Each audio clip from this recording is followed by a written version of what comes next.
So we have a pretty smart audience here today, but hands up if you know the precise difference between the web and the internet.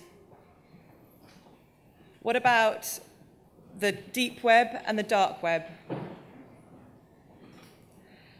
What about how we should be pronouncing the word, the acronym for graphics interchange format? Is it GIF or is it GIF? Or is it something entirely different, maybe like GIF? For our next session, titled The Web We Have a fantastic speaker who should be able to answer all of those questions. He's the author of 100 Ideas That Change the Web and curator of an event called Digital Archaeology. Please welcome to the stage, Jim Bolton. Hello. I'm the lucky guy that has to follow Tim Berners-Lee, a festival about the web. So how do you follow Tim Berners-Lee? Well, you don't. That's the trick. You play a clip.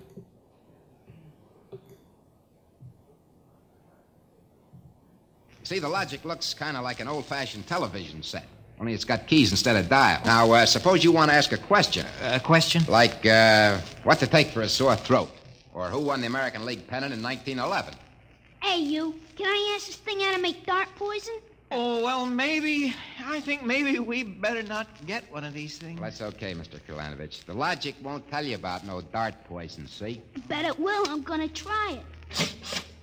Hey, how do you make dart poison? Public policy forbids this service. What'd it do that for? On account of some little brat, on account of some children might ask things that ain't good for them. Listen, I don't like this here one. I want that one over there. They're all alike, kid. I want that one. If I can't have that one, I'm gonna hold my breath till I'm dead. So that clip is from a radio show called, what's it called again? Dimension X, and it's a clip from A Logic Named Joe, which is a book written by Murray Leinster in 1946. And I think what's interesting about that, like 40 years before the web was invented, the issues of control and censorship were already being thought about. Here, somebody didn't get the memo. So how do you make dart poison on the web? What I love about this particular screen is the results. The first result is for Wikipedia, a great champion of open standards. The second result is from a couple of kids who are making dart poison out of hand sanitizer and sunscreen. The modern day incarnation of that guy you heard on the radio. The third result is from a 90-year-old guy reminiscing about his trips to the Amazon in his youth. And the fourth result is an educational resource, and the fifth result is an academic paper published by Princeton University Press. So I just think that demonstrates that the web really is for everybody, and we need to keep it that way. Okay, so who am I? I'm a guy who loves the web. I spent a lot of time on the web, enjoying it. I left a mundane job because of the web. I met my wife because of the web. Not on it, well, there's nothing wrong with that. Made loads of friends on the web, set up a business off the back of the web, and just recently written a book about the web, which is, I guess, why I'm stood here. But the most fun thing I do is create an exhibition about the web that demonstrates and exhibits websites from what I call the pre-social web, between 91 and 2005, Web 1.10. I think what's incredible is that the last 25 years we've witnessed the birth of the information age, but we don't value that heritage. Just because it's digital, we see it as disposable. So anybody who's got any websites out there on old floppy disks or CD-ROMs or old computers, rescue them and archive them now while there's still a chance. But I'm here to talk about the web we have and how we got it. Obviously, it started with Tim Berners-Lee. You might recognise this person at CERN. And what I want to do is talk about the last 25 years and the period of time that led up to the birth of the web. Explaining some of the terms as we go along, some of the terms that Lydia mentioned, the open web, the deep web, the dark web, the semantic web, etc. But also, along the way, look at the balance of power and how the balance of power shifted from the open web to the closed web and back again, and see where we are now. So what do I think the open web is? Well, I think it's about inclusiveness. Anyone can make a web page, anybody can put any content on a web page, any web page can link to any other. A web page can be viewed on any screen, at any screen size and any connection speed from any device connected to the internet, from anywhere. It's pretty cool. So it all started with a Londoner, I think you know who, working on the Swiss-French border in the 80s.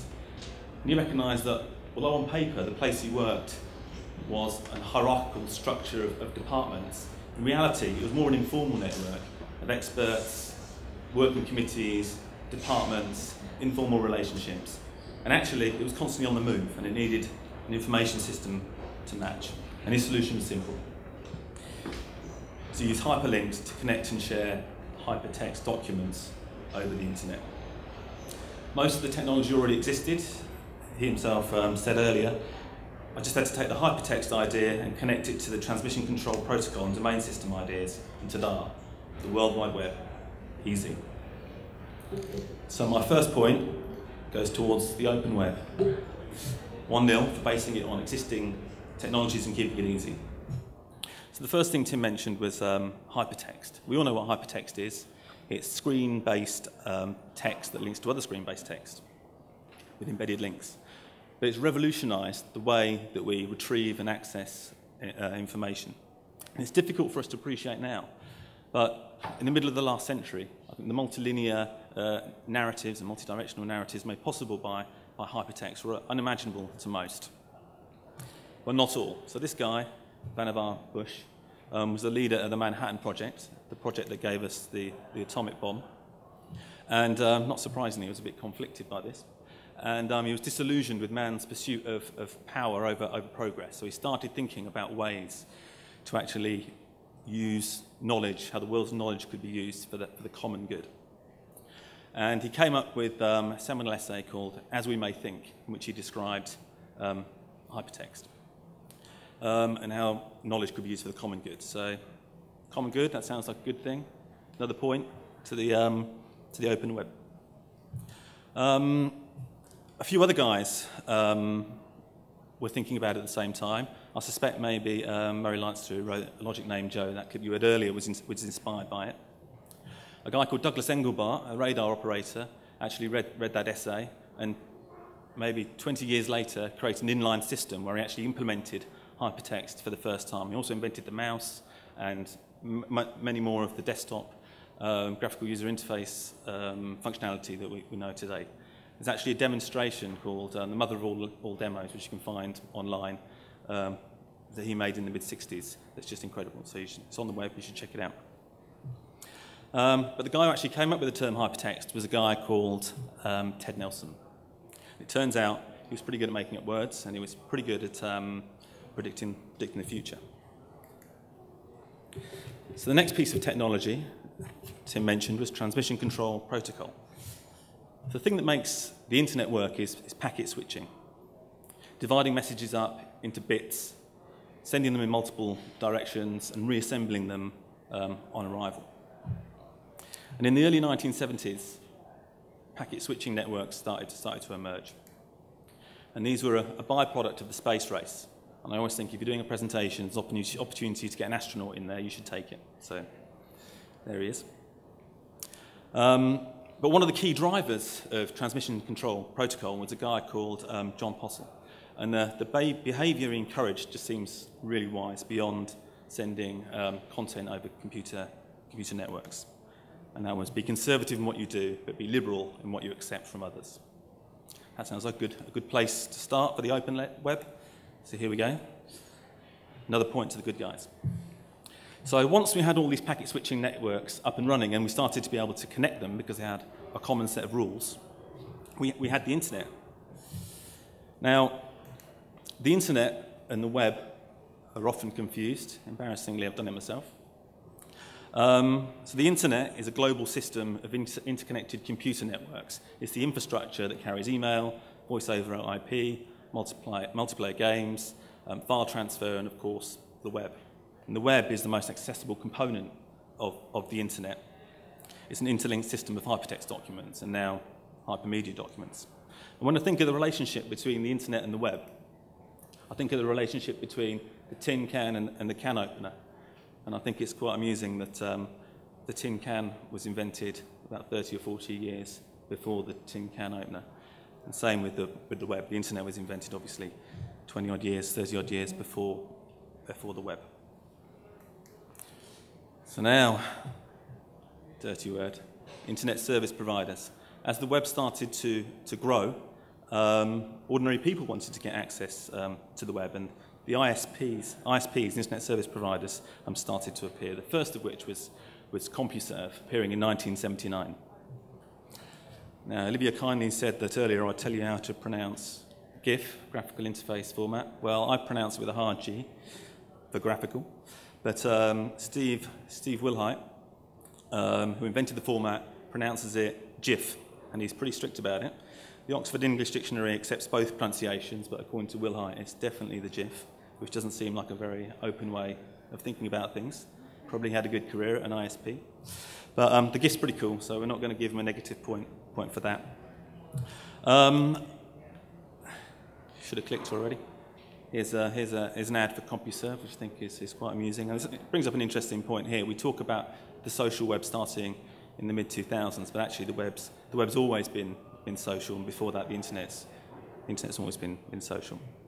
So CompuServe got their first competitor in the mid-80s, 1985. A service appeared that provided access to the internet for Commodore 64 users. It was called Q-Link, and it had one of the first massively multiplayer online games called Habitat.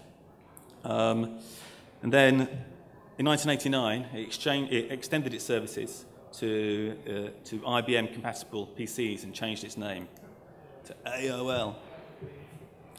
And with its user-friendly interface and its aggressive marketing campaign, it quickly became the dominant ISP.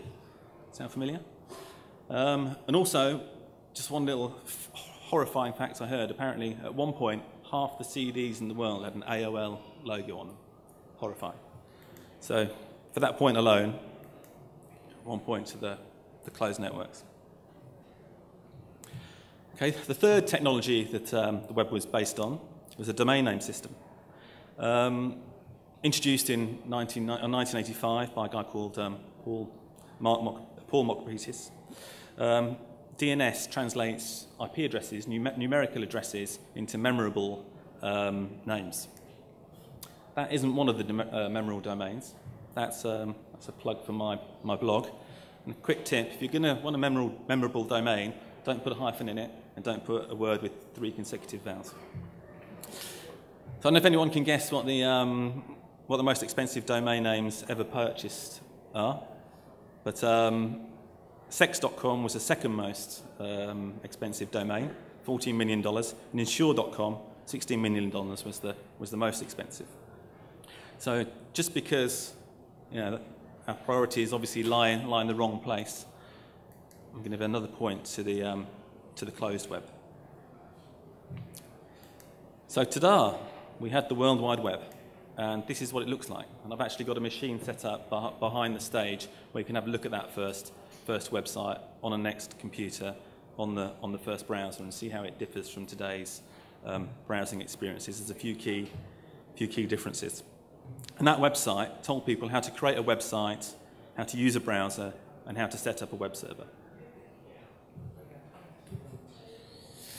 So the first website drew criticism from some. Ted Nelson was horrified. Ted Nelson said ever-breaking links and links going outward were precisely what we were trying to prevent.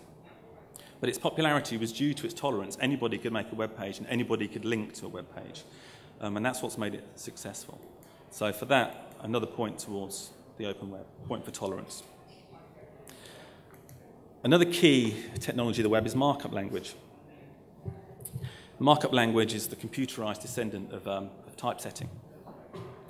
And it evolved actually from the marking up of documents by editors when they wanted to show how the page was laid out. And the wonderful thing about HTML, hypertext markup language, when it originally came out, was there were only 18 tags. It was very easy to make a web page. Anyone could make one, even me. So we've got another point for the open web, forging a lead there. What we often forget is that when Tim Berners-Lee made the first website, he also made the first web browser. And that web browser differed from standard browsers in several ways. As you can see, the pages float around separately from the browser, that they're distinct. And also there was an edit function. You could actually edit pages. It was a browser editor. You could edit it as well as browse them. And I think this is key. It was meant as a multi-author environment from the start. There was no distinction between the creation of websites and the consumption of websites. But it only worked on the Next Step operating system, so there was a limited number of people who could view it. So an intern at CERN, Nicola Pello, developed the line mode browser. It was cross-platform. It could be used across a ton of websites, and a ton of platforms, and it was key to the web proliferating in the way it did. The problem was it lost that edit function, and actually browsers have been passive ever since. So we get a point for the editing, but then we take it away again for getting rid of that edit function. So when we're talking about browsers in 1993, the Mosaic browser was formed at the University of Illinois, and it was formed by a guy called Mark Andreessen, and it was hugely popular. It very quickly became the most successful browser on the web. And Mark Andreessen knew a good idea when he saw one. The penny dropped. He saw a way to make a huge amount of money, and he went off to Silicon Valley and to form Netscape along with Jim Clark. So here's the Mosaic browser. We've then got the web server. The other half of the client-server equation is the web server. And also developed at the University of Illinois, at the National Center for Supercomputing Applications, was the NCSA web server. And this was actually led by an undergraduate student called Rob McCool. And if I could give a point for a name, then I would. But the server, what's going on? The server was actually wasn't perfect, but it was the most widely used server in the world. And what would happen is, if there was a bit of functionality that wasn't quite perfect, webmasters around the world would update a patch, they would send it into Rob McCool, and he would issue that patch in the next release of the browser. And there was a guy called Brian Behlendorf who worked on hotwired.com, which was Wired Magazine's a website. And he updated the password functionality. But what he discovered was, when he wanted to send that patch in to Rob McCool had left and he'd gone to join Netscape. So Brian Behlendorf was left with this patch that he didn't know what to do with. So he decided to take matters into his own hands, contact a load of other webmasters, and update the code themselves. They did it 2 years later, and they called it the Apache web server, because it represented a last stand against the commercialization of the web. Behlendorf could see that the web was going in the same direction as the desktop, and it was going to be monopolized by a single company, at the time Netscape, and he wanted to do everything he could to prevent that. The Apache server is also a handy pun, because it was made up of patches. It was a Apache server. And I think it's just incredible that two things were developed at the University of Illinois, and half the guys went over to Silicon Valley and made billions, and the other half gave it away for free. And I just think that's an incredible act of generosity by 21-year-old university dropout. So that's got to be another point to the good guys. So Netscape went public in 95, doubling the value of the shares on the first day. Microsoft thought that maybe the web would take off after all, licensed their Mosaic code and introduced the Internet Explorer, bundling it famously with Windows 95. And so started the browser wars. And you would think that the browser wars would be perhaps a good thing, a bit of competition might be good, but actually it wasn't. Two sets of code developed. There was two sets of HTML. With each release of the browsers, they actually diverged, and people had to learn 2 lots of code. And very soon, this website is best viewed with became part of our lives. Another point to the close team.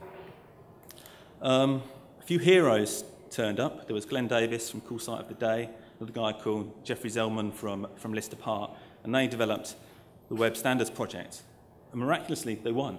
And within a short period of time, actually, there was one standard set of HTML again. Another point to the open team. Some other good news at the time, walled gardens. People started to get annoyed with AOL and CompuServe and Prodigy that you could only access restricted parts of the web. And these new ISPs came on the market that didn't restrict access. And soon, over time, walled gardens were a thing of the past. So another point to the closed team. The other significant thing that happened in the 90s was search, obviously. First search engine that emerged, that crawled and indexed and ranked pages was Alta Vista. It ranked pages based on keywords. And people thought it was a good idea. A load of other search engines appeared, Excite, Infoseek, Lycus, etc., all giving search results based on keywords. The problem was we learned how to cheat search engines, and all sorts of techniques appeared so that we could populate sites with keywords illicitly, black hat techniques, and the results deteriorated. Yahoo bucked the trend and decided to get people to actually build the directories. That was never going to work. So Sergey Brin and Larry Page had a better idea, ranking pages based on the quality and the number of incoming links. And of course, the future of the web had arrived, and it was called Google. Also, supposed to explain a couple of key points to you. The first is the deep web. What is the deep web? Well, miraculously, interestingly, Google and other search engines can only search, I think, something like 0.2% of the web, the surface web. The deep web is everything that lies below that. It used to be called the invisible web, but the guy that called it the deep web, Mike Bergman, compared it to dragging a net across the surface of the ocean. A great deal may be caught in the net, he said, but there's a wealth of information that is deep and therefore missed. So why is it missed? Well, search engines and web crawlers can only crawl pages that are linked to. So anything that's not linked to and doesn't have links in or out can't be ranked, can't be indexed. The other thing is, search engines can't get behind captchas, they can't get behind passwords. Search engines can't write. And this creates a bigger problem in that the vast majority of the web's content sits behind search boxes on websites. Ironically, search engines can't search boxes. So anything behind a search box that exists in the database can't be indexed by a search engine. Just because it can't be searched doesn't mean to say it's all bad. Doesn't mean to say the deep web's a haven for criminal activity. Some of it is. And that's why you'll find out how to make dart poison, if anyone's interested. But a subset of the deep web is the dark web, or the dark net, and there's a great book by Jamie Bartlett on darknet if you want to read more about it. And a good chunk of the dark web is found on the Tor network. And the Tor network is accessed by the Tor browser, and Tor stands for the onion router, and it actually routes traffic through thousands and thousands of layers provided by kind of volunteers around the world. So the darknet is where you'll find a lot of the illegal activities like piracy, pornography, the sales of weapons and drugs. It's horrifying what you'll find on the dark web. But anonymous doesn't always mean bad. The Tor network is vital to groups opposing oppressive governments. And obviously, Edward Snowden used Tor to send information about the mass surveillance by the US government to The Guardian and the Washington Post.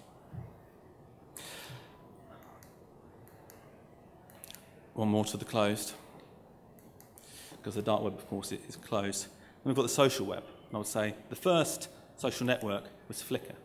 I think this is the first image on Flickr that still exists. Incredibly cute dog called Dos Pesos.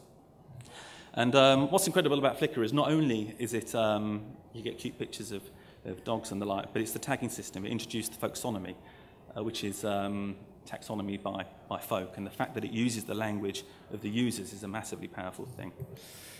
Fortunately, Flickr, which I would describe as the first first social network was open, but the social networks that followed were not, as Tim talked about and the rest talked about earlier. So a lot of the social web is closed. And the technology that made this possible is Ajax, which was introduced by Google Maps in 2005. So Web 2.0 arrived, I think, with Google Maps in 2005. And that's great because it uses open standards. So the web that worked uses open standards.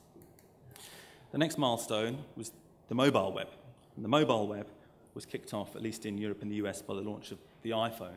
And the reason it was so successful is because of the web browsing experience.